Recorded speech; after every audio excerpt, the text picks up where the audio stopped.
So, hi, my name is Olfa Hafsa, and I am a counsellor and a naturopath. I am registered with the Australian Counselling Association, and at ALOS, I am the intake and triage consultant. I've been working in the health industry for about 12 years now in different areas. Started with IT system to manage public health. And then I progressively transitioned to becoming a healthcare practitioner myself. So originally going into complementary medicine, and I trained as a naturopath and nutritionist, and then as a mental health counselor. So what drove me to go into mental health and counseling? A lot of things, really. I think a lot of it is lived experience, witnessing the needs that we have in mental health in the workplace specifically. I worked in the corporate environment for like 20 years, and I've seen that, mental health is a fundamental part of an individual's well-being and how important that is for everything in their life. My specialties really are one, because I'm French, I bring all the diversity awareness, the diversity knowledge that is so important behind therapy. And I think that's really underrated.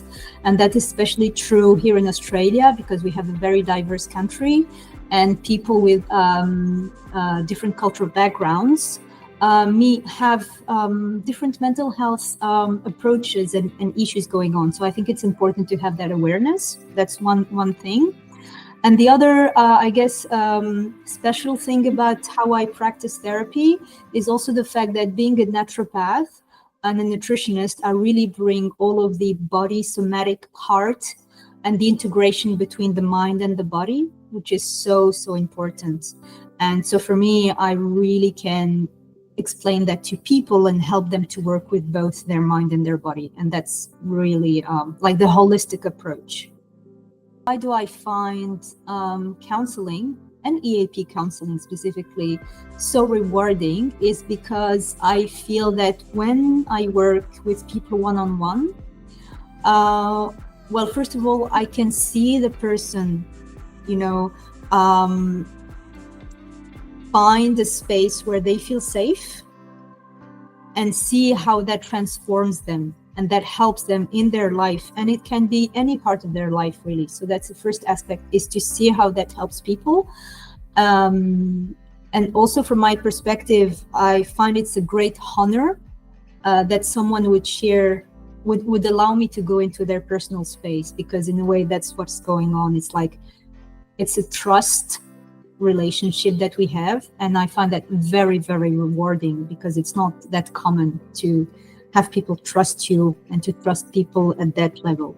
So I think that's the one thing, is feeling that I'm actually making a difference in someone's life, and also be honored to be part of their personal space, I guess.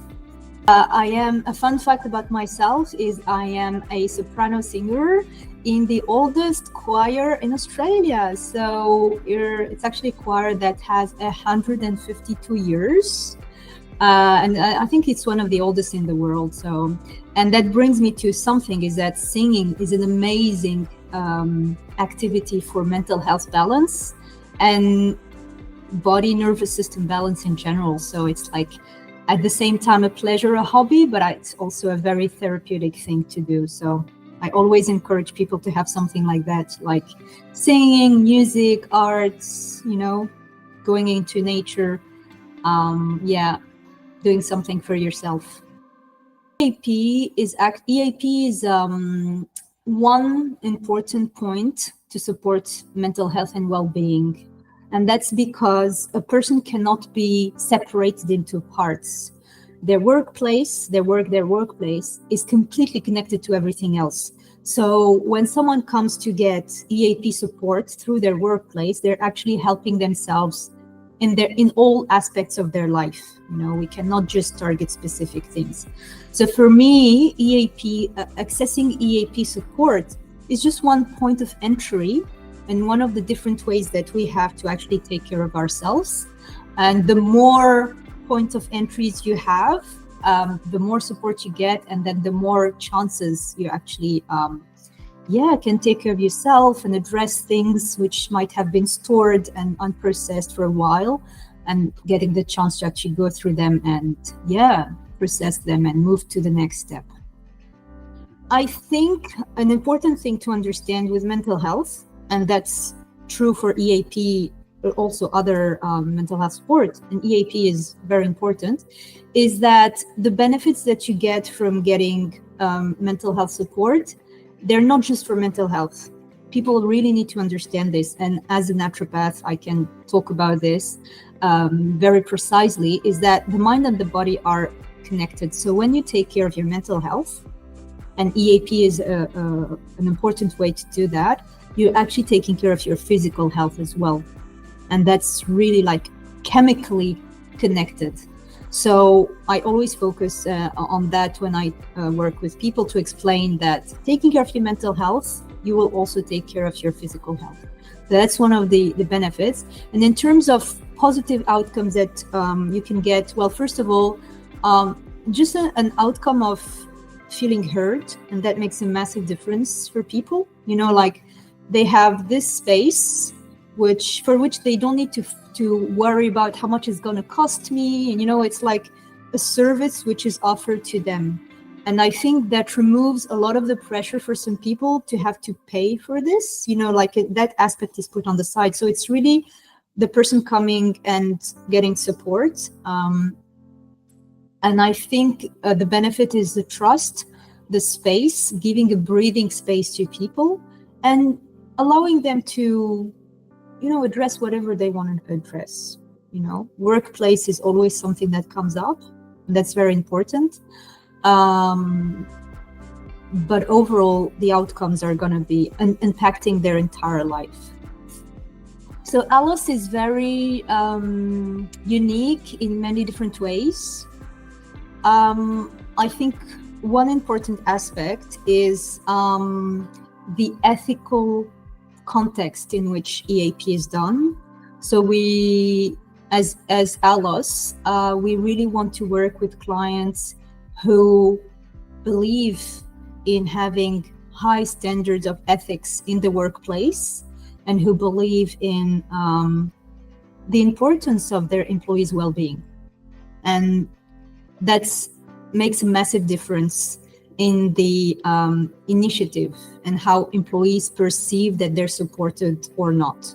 So I think the ethical side is very important.